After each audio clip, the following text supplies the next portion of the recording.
the joys of going live. It's always a little tricky to tell when you're actually live. But hello. I've been checking in on YouTube, and I know some of you have been waiting for a few minutes. So thanks for your patience. We will get to your questions in just a moment. But I am Bailey from Glowforge. And I'm Nick at Glowforge. It's great to have you here joining us for the first time, maybe for the third time, maybe for the sixth or seventh time now. I don't know. I'd be super interested to know if any of you have been here with us before. Yes.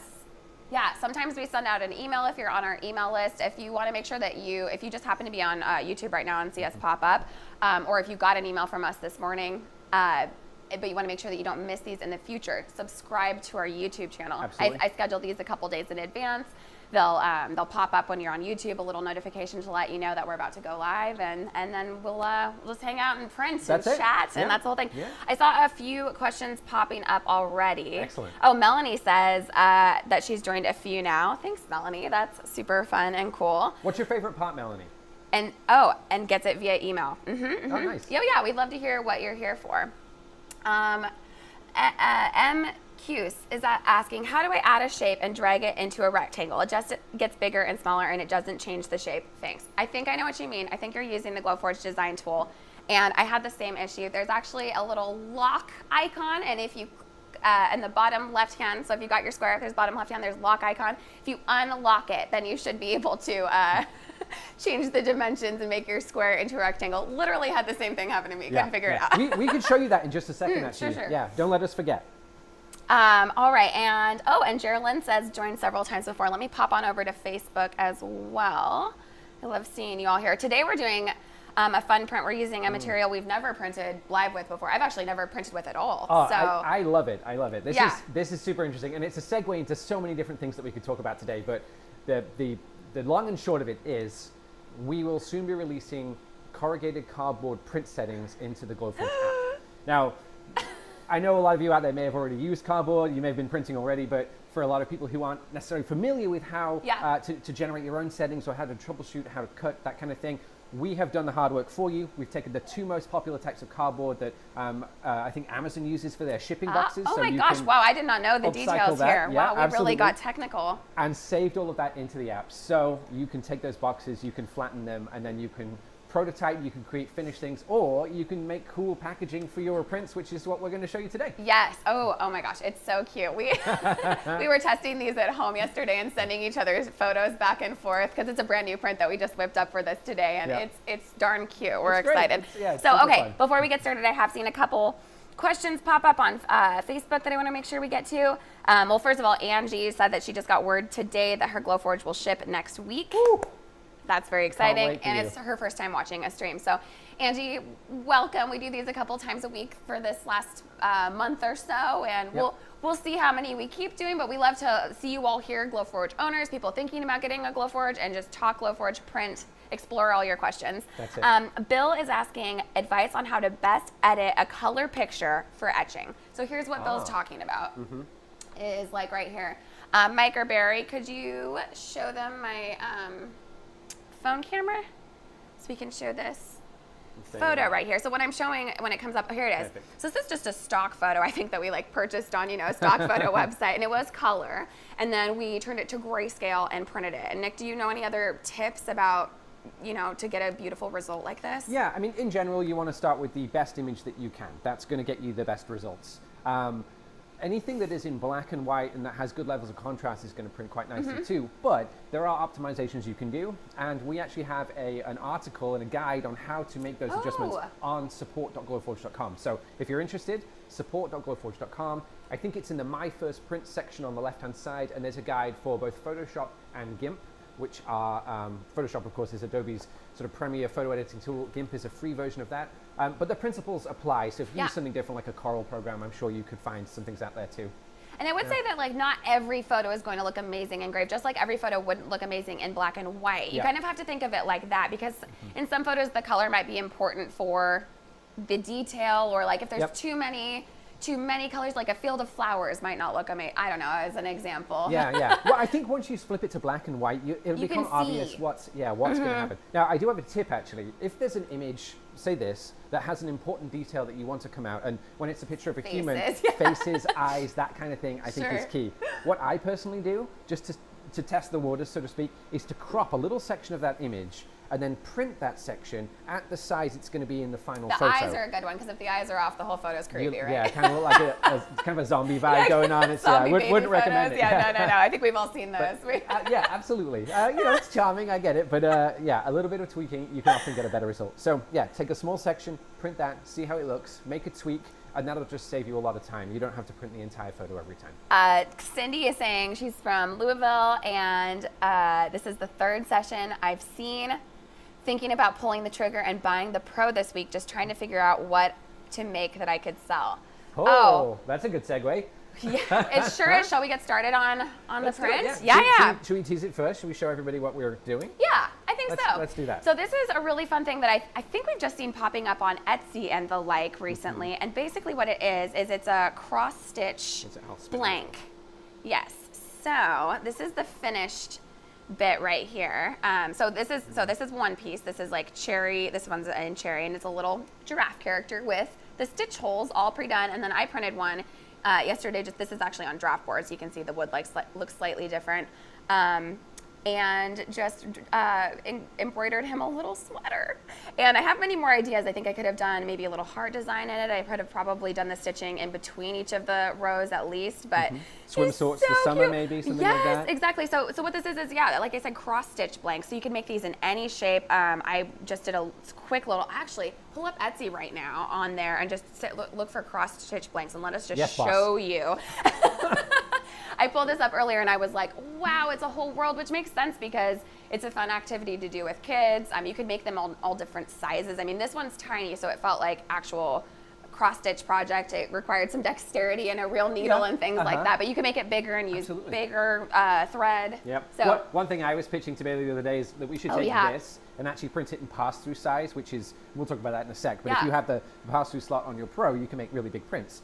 But keep the whole sizes to scale with the giraffe, so you can use that really thick wool. That like chunky blankets, you know, those giant blankets everyone's been making. It's like an inch in diameter or something like that. Anyway, over to Etsy, just like Bailey said, we'll do this super quick, and you can see exactly what I'm talking about. Here's just a few designs. I searched for cross-stitch blank. We've got some birds here. We've got butterflies. I saw one earlier that was like, it looked like a Nintendo DS, and then there was like video game characters embroidered onto the screen. Like it was so clever. There it is, yeah. Oh my gosh. Yeah, adorable, right? So fun. And so you could make something like this to sell. Oh, look Cindy. at this one. Sorry, getting excited now. But if you are a traveler, look at this. Every state that you visit, you embroider it, and eventually over time you fill in the map. This is great. This is a good one. Okay. Snarky crafted designs, whoever you are, this is wonderful. I hope you're a Glowforge owner. I love Glowforge businesses that are like that. Like we've got this owner, Chelsea, who I think we'll be talking about in an upcoming stream teaser. A scream. I mean, sometimes, we have a scream. We do. We have a blast with these. But she has a business of making kits as well, and hers are modern dollhouse kits. So I think that people love to make. Y'all know this. You wouldn't be watching this right now otherwise. And so imagine if you could use your Glowforge to sell something that lets other people create. You know, either sell these cute little cross-stitch blanks or the dollhouse kit or like so many other things. So shall we get started on the print? Let's do it, yeah. And I think we'll start with the giraffe part today. That's nice and quick. We'll get to show you some of the accuracy and intricacy that's involved with Glowforge. I'm going to share my screen so you can see everything that we're doing. Apologies to those of you who are familiar with the printing process, but for people like Angie who might not have seen this before, this could be helpful to you. So first things first, you can see my screen. And what we're looking at is my dashboard. Now, the dashboard is a repository of designs. It's everything you've printed in the past. It's a place where you can upload new designs, you can trace designs. And here we have, on the top left corner, the two parts of this one we're doing today. We've got the packaging element, and then we've got the giraffe itself. And to open it, I'm just going to click, and that's going to load it into my workspace. Now, the next bit, this is the exciting bit. Doesn't look like much right now, but what we're looking at is a photo of what's inside the Glowforge. So I'm going to open the lid. I'm going to grab this piece of scrap that Bailey found for me earlier on today and just throw this in here. Not very gracefully because I'm leaning awkwardly across the machine, but that's okay. But every time we open and close that lid, it's going to take a photo of what's inside there, and it's going to superimpose that photo into our app so we can digitally move and adjust our design on top of the material, just like that. And you can see we've obviously used this piece of material for something else before. I don't know what it was. I just pulled it out of a pile of scraps in the office here. But what's really cool about this live preview is that you can use a piece like that. It's not like, oh darn, the giraffe design is in the middle of the bed, and so that's all I can do, which I do think you had that level of like inflexibility with lasers back in the day. Yes. And so this is super cool that you can use every square inch of your material, because you know materials are expensive and we want to be conscious of waste and everything. So this is it's wonderful to be able to do that. And just to demonstrate that for those of you who might not understand the concept, this print is going to happen on this piece of material where I visually see it on the screen. So if I grab this giraffe and put it over here, I can print that giraffe right there. If I want to make 2 of these, I can copy and paste them. We could rotate them like this using the rotate tool, and then I could start to nest them together like that. And so you can see how quickly and efficiently you can arrange your pieces on the piece of material and utilize every single little tiny bit. Now, I got 2 different designs of the giraffe here. One is engraved and one is scored. And I'm going to do the score one today. So these engravable ones, I'm just going to put off to the side like that so they're not going to print. And we're going to focus on this one right here. I'm going to bring it across. I'm going to put it just, let's say right here, above that proof grade label. Standing right on there. Absolutely. And then I'm just going to whiz down the left-hand side here. And for Angie, if you've not seen this before, on the left-hand side, we've got 2 things. We've got our materials menu. And we've put a piece of proof grade in here, which has got a QR code. So Glowforge just recognized that. It knows what material we've put in, and it's automatically set that up in the system. If you are using your own materials, maybe you've cut through that QR code, you can just search in the top here for a material, medium maple plywood, select that, and that will do the same thing. And then underneath there, we've got our print steps. And these, as you see, I'm hovering over, they correspond to the different elements on the prints. Now, we have a couple of different things here. The engrave corresponds to the other giraffe, so I'm going to set this one to ignore. The cut line is the outside of the giraffe and all the little holes, and that has been set to cut automatically, so that's great. And then these elements here, if you see the ears, it's a bit of detail, and these are going to be scored. Now, Glowforge just thought we want to cut those. That's fine, we could if we wanted to, but I want to score them, so I'm going to click into score, change that to high quality, click out of here, and that has been set up. Now, I'm also going to arrange these so the score happens first, and I'm just clicking and dragging to move those around. See how intuitive that is? And we're basically ready to go. That is it. So next step, hit print in the top right-hand corner. Glowforge is going to figure out all the math that's required to make this happen, essentially. You don't have to think about any of that stuff. The printer head itself, which is this black piece right here, has come across to the area on the material where we're going to print, and it's taking some height measurements to automatically focus the lenses and make sure it cuts as efficiently as possible. And Bailey mentioned old school lasers in the past. That was something that you as a human had to do yourself. It's prone to errors, it's kind of a pain. We use robots and computers to do it instead, which makes everybody's life easier. You can focus on your design and your idea, and not the process necessarily. There it is. So I was doing a zoom, hoping I would catch it starting to glow. It was a beautiful camera move. Thank you, thank you. So one button on Glowforge, can't really go wrong. Hit that, and our print's going to start. All right. You want me to whip around the front? Yes. Okay. Why don't you can go without the camera, and then we'll switch. We're getting good at this. This is the dance that we're used to. Oh, this is. Oh my goodness. All right, let me grab that from you right here. I'll spin this around. Okay. Now, what we're seeing right now is called a score. Now, a score is like drawing with a pen on the material. We're not cutting all the way through, we're just making a nice, consistent, decorative line, and we're building up details. And it's a good alternative to engraving. Engraving, which we can talk about later, just takes a little bit longer. Scoring is a great way to speed things up, which, you know, if you are thinking about selling something, yes, speed is of the essence, right? It The certainly less time is. you can put into these prints, the more profit you can make. And then here, here we go. So now we're seeing the cut. Now this is going all the way around the outside of this giraffe, cutting through this 1/8-inch thick piece of solid maple plywood in one go. Now, totally safe to look at. You can stare at this all day, as me and Bailey can attest after 6 years or so of doing this. Yeah. It's fascinating. And actually, I should say, you can absolutely cut through this QR code too. I just put the giraffe on top just to explain things to you, but you don't have to waste that piece of material in the bottom right. Oh, you can right. absolutely use it. Yeah. So there's the outside. And then what we're going to see, look at that.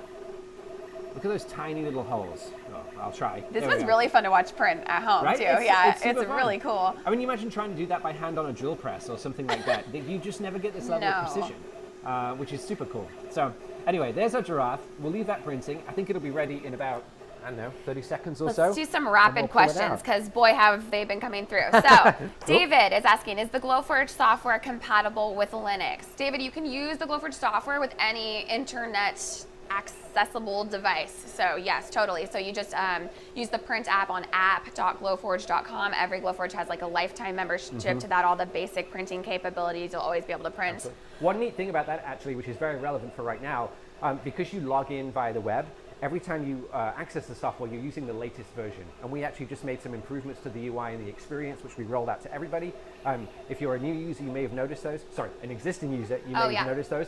But to new users out there, the point is we listen to your feedback. Yes. We try and make this as good as we can. So any ideas you have, throw them at us. Heather says she's engraving on a really small anodized aluminum urn for a necklace, but when she has one. When she aligns it, the print is slightly off on the Glowforge. What's happening? Sounds like you might need to do a camera alignment. What's that called within the app, where you can kind of make the camera realign?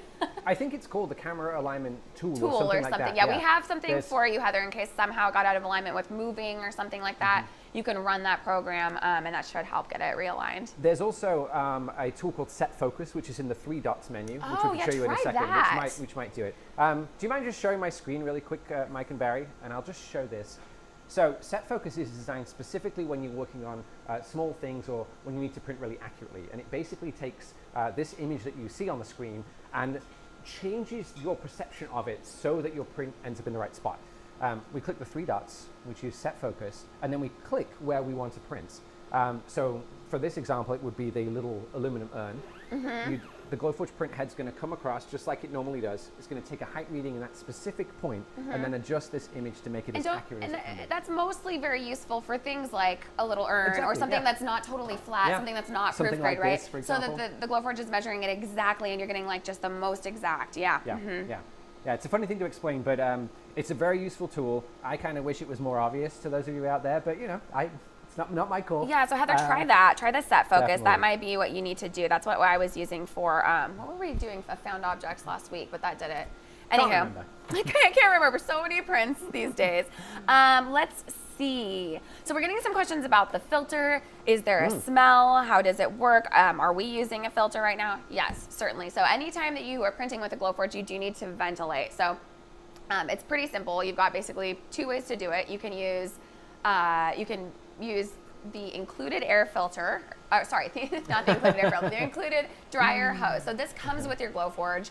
This is basically everything you need to get started to print. You attach this to the end and you throw this hose out a door or a window. So if you're in a garage or a shop or an office or what have you, just out an open window. If you don't have access to an exterior door or window, you can get... Oh, we have 2. Here's another one. Goodness. You can get the Glowforge air filter, which is right here. So it's about the size of, an office recycling bin, real small. You can just set it on the ground next to your Glowforge, and this will allow you to print in any room. So it vents any like smoke or particulates, so you won't have to deal with that smell like you might be worrying about. Yeah. There we go. All right, next question. Yes.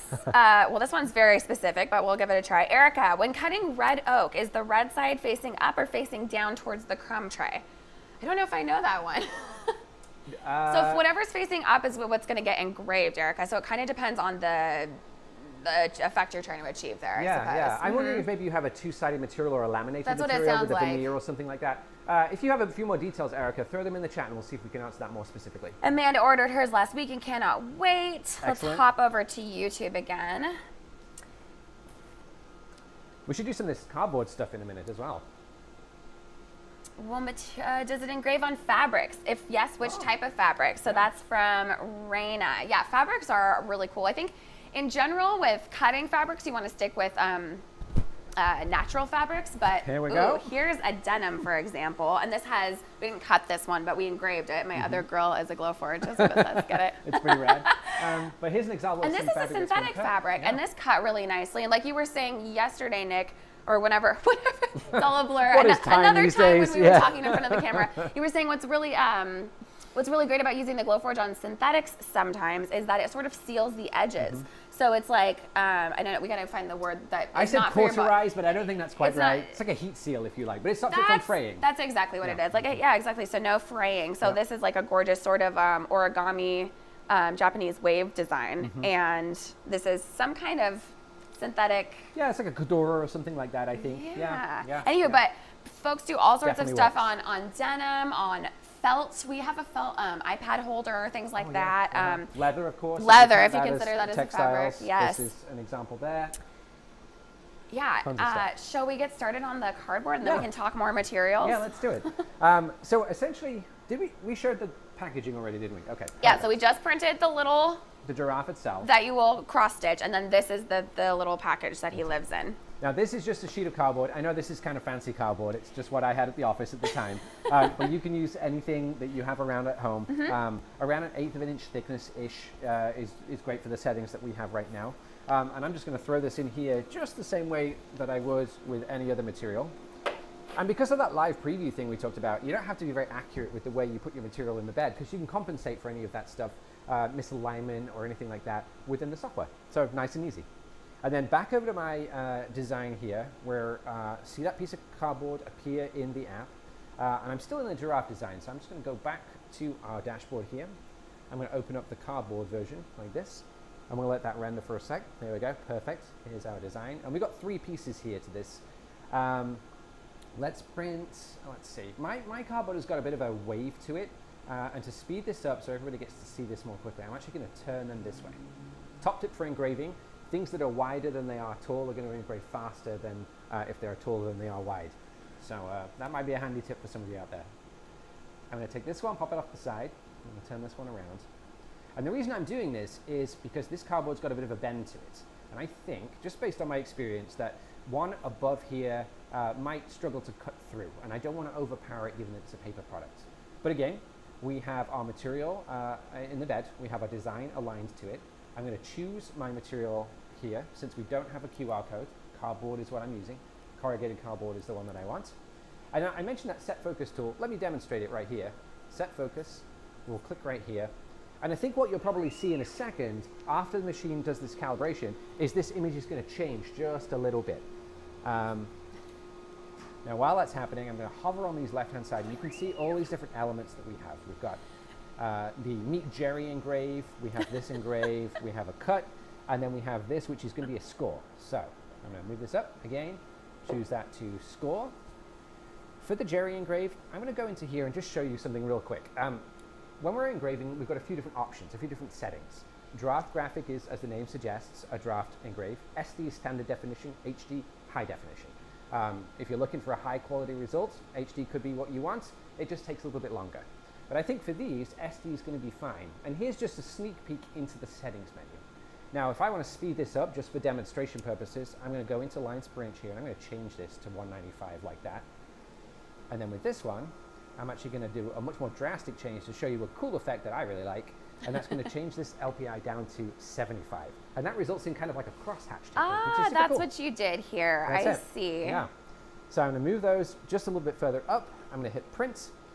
We'll let Glowforge process that for a second, and again, we'll hit that button as soon as it's ready. And so the final result, cooking show style, with the 2 different settings he just used. We've got a dark engrave for the Meet Jerry, and then a lighter engrave closer just so you for can see. the giraffe spots. That is so clever. And essentially, if I get closer, you can kind of see that sort of the line texture effect. Yeah, which I think is super neat. It kind of looks like fur. I think it's very appropriate for an animal. But more importantly, you get those 2 colors. So fun. All right. Nice. All right, looks like our button is flashing. Bailey, you want to do the honors this time? I will. Wonderful. Excellent. So fun. I'm very excited about this cardboard thing. It's super cool. We should show off our globe there, the most epic cardboard project. So I've been with Glowforge for over 6 years now. So if you've been following us for a long time, or you got a Glowforge a long time ago, or you've just been on the website lately, you might have seen our original video. And here's a remnant of that video. And here is like this, this was a cardboard globe that we made for our launch video more than 5 years ago now. And it's incredible it's still here, to be honest. People loved it. How many people were inspired to get a Glowforge because of this globe lamp? A lot. Yep. So yeah, it's a lamp. You could put a bulb right here, and it's huge. Man, this would be bigger than any lighting fixture I have in my home. Yeah. But I mean, how many layers do you think this is? I don't even know. A couple hundred? That feels like a good poll, actually. Out there, anybody? Not that I know, so I can't tell you if you're right. A poll of how many layers. Oh, yeah. Yeah. Kind of thing, exactly, right? Yeah. I have no idea, but some real patience to put this together.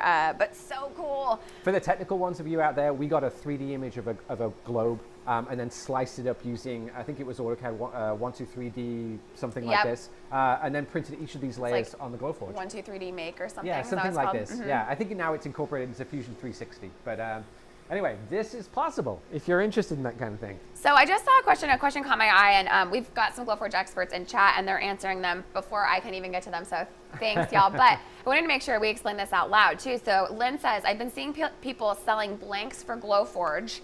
How do we make it back? We're trying to come back. We lost the stream for a moment there. Isn't technology amazing? Oh yeah, it was actually a test to see if you were really dedicated to this. So thank you for sticking around. If you're still here, you win. Yeah.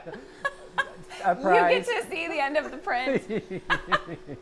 Wow. Well, that was exciting. That was. Oh, hey, I see us on. Perfect. We're back. We are back. Excellent. Okay, it's happening. Yeah. Well. One quick thing. Sorry, Bailey. Bailey mentioned that someone in chat had a question about their globe. Yes. A tutorial on how to make it. We don't have a tutorial on the No. globe, but I did a quick bit of searching right now, and I think the term you want to look for is slicer. If you go to YouTube and search for 123D make slicer, there's tons of videos from other customers that I think you'll find useful and will help you make the globe. Yep. Help you slice a shape into many Glowforgeable layers. Exactly. So we were talking about proof-grade material before we were really interrupted by the internet.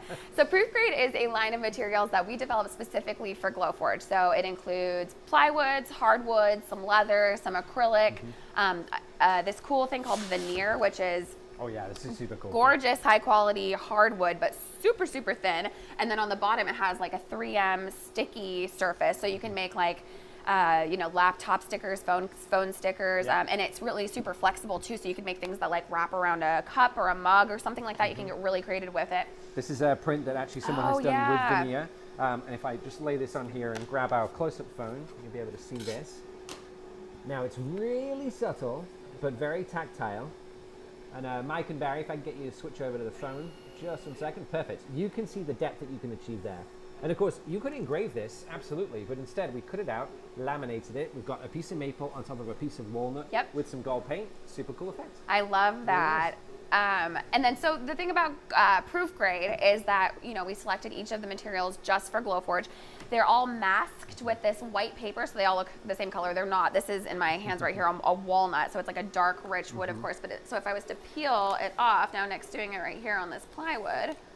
There you go. You can see that beautiful material underneath. Yes. And these have all been pre-sanded and pre-finished with a furniture grade finish. So again, if you're thinking about selling things, if you can create a design that you just need to cut out and engrave, they're ready to sell. Yeah, and folks who have Glowforge powered businesses, I do notice like two schools of people. Some folks are doing like bulk, like print it fast and no finishing, and some are printing, maybe something more intricate, or finishing is a big part of the finished product. And I think, like for me, the way that people combine different techniques is super cool too. Like these are proof grade maple plywood earrings. Let's show earrings. these up close so you can see. They're way too cute. So there's been no finishing done on the Glowforge part, so to speak. And then they just added this little textile element, which, adds a 3D-ness, some extra textility. Oh, which actually, did they engrave the bows? I thought they were stitched, but now that I'm looking at them close, I think they might be engraved felt. Well, I'm not sure. I didn't make it. Mind's blown. It could well be. Mind blown if so. So proof grade is a great way to go if you're not into finishing and you just don't want to fuss with settings, because they've each got this sticker right here, which Nick mentioned. The camera in the Glowforge reads it, does your settings for you, so you don't need to mess with that. But the wonderful thing is that you can mess with the settings if that is your forte. Some people, that's the whole fun of making to them, is experimenting. Like it wouldn't be fun for them to put in a rock and for the Glowforge to say like, oh yes, a rock. No, you want to try all right? You get absolutely. it. Yeah. I get it, absolutely, yeah. And so do so many of our customers. Yeah. If you go to community.glowforge.com, for example, and browse through the projects that are on there, you can find so many people experimenting with so many different things. And I mean, we thought we kind of knew it all when it came to Glowforge, but we learn something new every day. Case in point, those earrings. Yeah. Jamie says, you guys look like you have a lot of fun there. Can I get a job with Glowforge? We are hiring, y'all. Glowforge.com/careers. And it is a wonderful place to work. Nick's been here for over 5 years. I've been here for over 6 years. So we started when the company was really tiny, and we've been here through it all. And it is incredible. Not to brag, but I started #Glowforge. I was like, hey, Glowforge, nobody's heard of it, you know, five and a half years ago.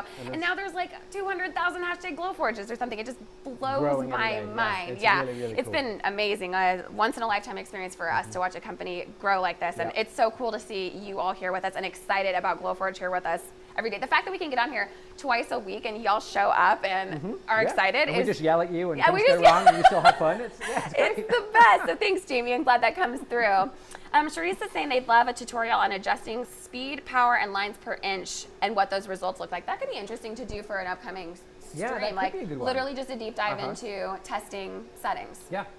In the meantime, while we prep for that, if you go to support.glowforge.com, there is a section all about manual settings that I actually made a while ago, and there's a bunch of different graphics and diagrams to explain what each of those adjustments do. So if you're interested in learning, head there and take a look. Jana, you're on Facebook. You're right on that the Glowforge forum has a lot of answers. Somebody's asking just, you know, about a very specific red oak material and the best settings. So if you are using a non-proof grade material, you should check the Glowforge community forum. So it's community.glowforge.com. There's thousands of people on there that have tried everything and shared about it. So if you want to engrave like a marshmallow or you know, sandstone or whatever, somebody else has tried it, and they'll at least give you some settings to like try out. It might not work perfect the first time. You'll say, I want that a little darker, or they didn't quite cut all the way through. I'm going to adjust this. Yeah, absolutely. You can do it. It's a great community. Let's see. So many questions still. Excellent.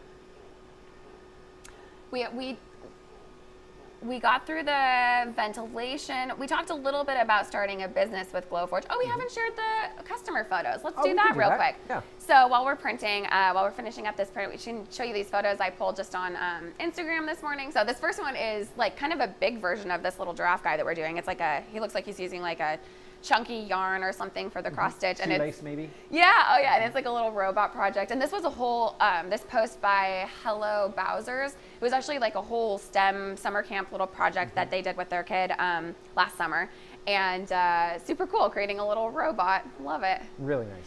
This one was a synthetic leather that engraved in that color. Isn't that interesting? Wow, that's cool. I don't know how the person achieved that effect.